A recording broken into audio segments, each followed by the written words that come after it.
Morning my dear students. आज मैं आपको क्लास 8 मैथ का लेसन 12 गुणनखंड फैक्टर का क्वेश्चन नंबर 1 का पार्ट लेके आया हूं। दिए हुए पदों में सारो गुणनखंड ज्ञात कीजिए। इसमें पार्ट का 3 सवाल है, चौथा, पांचवा और छठवां। चौथी सवाल क्या है, 2x 3x स्क्वायर और 4 दिया। पांचवी सवाल 6abc और 24ab स्क्वायर फिर 12a स्क्वायर बी। पांचवा 16x cube minus 4x cube कितना हो गया, 32x हो गया। ठीक है, इतनी सवाल दिए। पहले हम चलते हैं अपने चौथे सवाल पे। ठीक है, चौथा सवाल क्या दिया हमारा, 2x। यहां लिखते हैं, चौथा सवाल का सोल्यूशन देते हैं आपको। सारो गुणनखंड निकालना है तो 2x बराबर कितना हो जाएगा, 2 गुणे कितना हो जाएगा हमारा x हो जाएगा। अब 3x स्क्वायर बराबर कितना हो जाएगा, 3 गुणे x हो गया। अब क्या हो जाएगा, 4 का हो जाएगा कितना, 2 गुणे 2 हो गया। हमने गुणनखंड कर लिया। अब यहाँ पे सार्व गुणनखंड बराबर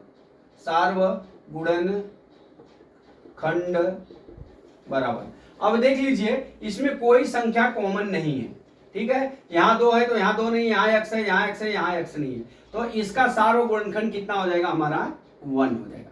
कितना हो जाएगा, 1 हो जाएगा। जो इस संख्याओं में 1 से गुणा करेंगे तो कोई फर्क नहीं पड़ता है, इसलिए इस संख्या का सार्व गुणनखंड कितना हो गया, 1 हो गया। अब चलते हैं हम पांचवी सवाल पे। पांचवी सवाल क्या हमारा, 6abc। ठीक है, तो 2 गुणे 3 और गुणे कितना हो गया, a गुणे b गुणे कितना हो गया हमारा, c हो गया। ठीक है, अब कितना हो गया, 12a स्क्वायर, सॉरी 24 है, 24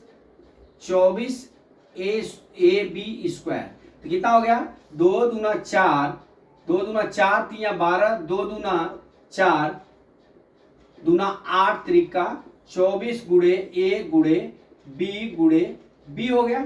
ठीक है, अब उसी तरह 12a स्क्वायर b है, तब क्या करेंगे, 2 दूना 4 3 कितना हो गया, 12 गुणे a गुणे b हो गया। ठीक है, इस तरह से हो गया। अब इसका हम सार्व गुणनखंड निकाल लेते हैं। यहां लिखते हैं सार्व गुणनखंड बराबर कितना हो जाएगा। देखिए यहां पे क्या कॉमन है, यहां पे सबसे पहले तो 2 कॉमन है। कहने का मतलब कि तीनों में 2 पहले है। देखिए एक तो ये 2 आ गया, ठीक है, 1 2 आ गया। अब देख लीजिए यहाँ 2 है, यहाँ 3 है, यहाँ पे 3 है, तो ये क्या हो जाएगा हमारा, एक 3 आ गया। ठीक है, अब देख लीजिए ए सब में है तो एक हमारा ए आ गया। ठीक है, फिर सब में क्या कॉमन है हमारा, बी है, तो बी कॉमन हो गया। अब हमारा सी नहीं है तो सी को हम छोड़ देते हैं। ठीक है, तो हमारा कॉमन में क्या हो गया, 2 गुणे कितना हो गया, 3 गुणे ए और गुणे कितना हो गया हमारा, बी हो गया। मतलब 6ab कितना हो गया, 6ab हमारा ये आंसर हो गया। ये सारो गुणनखंड हो गया। ठीक है, अब चलते हैं हम पांचवी सवाल जो हमारी है, पांचवी सवाल को सॉल्यूशन देते हैं। पांचवी सवाल क्या दिया, सॉरी ये पांचवी हो गया, ये छठी सवाल है। ठीक है, अब ये छठी सवाल का सॉल्यूशन देते हैं। अब क्या दिया है, 16x क्यूब है, तो इसका क्या लिखेंगे, 2 दूना 4 दूना 8 दूना 16 गुणे x और गुणे कितना हो गया, x हो गया। ठीक है, फिर कितना दिया, -4x क्यूब दिया है बराबर -1 लिखेंगे, गुणे x लिखेंगे। ठीक है, फिर कितना दिया है, 32x दिया है, तो क्या लिखेंगे, 2 गुणे 2 गुणे 2 गुणे 2, 2 दूना 4 दूना 8 दूना 16 दूना 32 गुणे कितना लिख लेंगे हम, x लिख लेंगे। अब यहाँ पे क्या लिख लेते हैं, सार्व गुणनखंड बराबर सार्व गुणनखंड बराबर कितना हो जाएगा, सार्व गुणनखंड में आप देख लीजिए।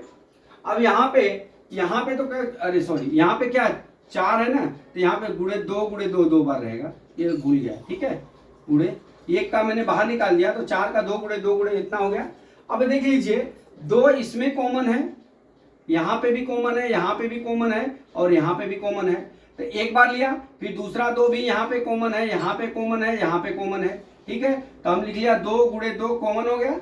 फिर अभी आप देख लीजिए बाकी का 2 नहीं है। अब यहाँ पे x पे 3 घात है, यहाँ पे x है, तो गुणे हम कितना लिख लेंगे, x लिख लेंगे, तो हमारा कितना आंसर आ जाएगा, 4x आ जाएगा।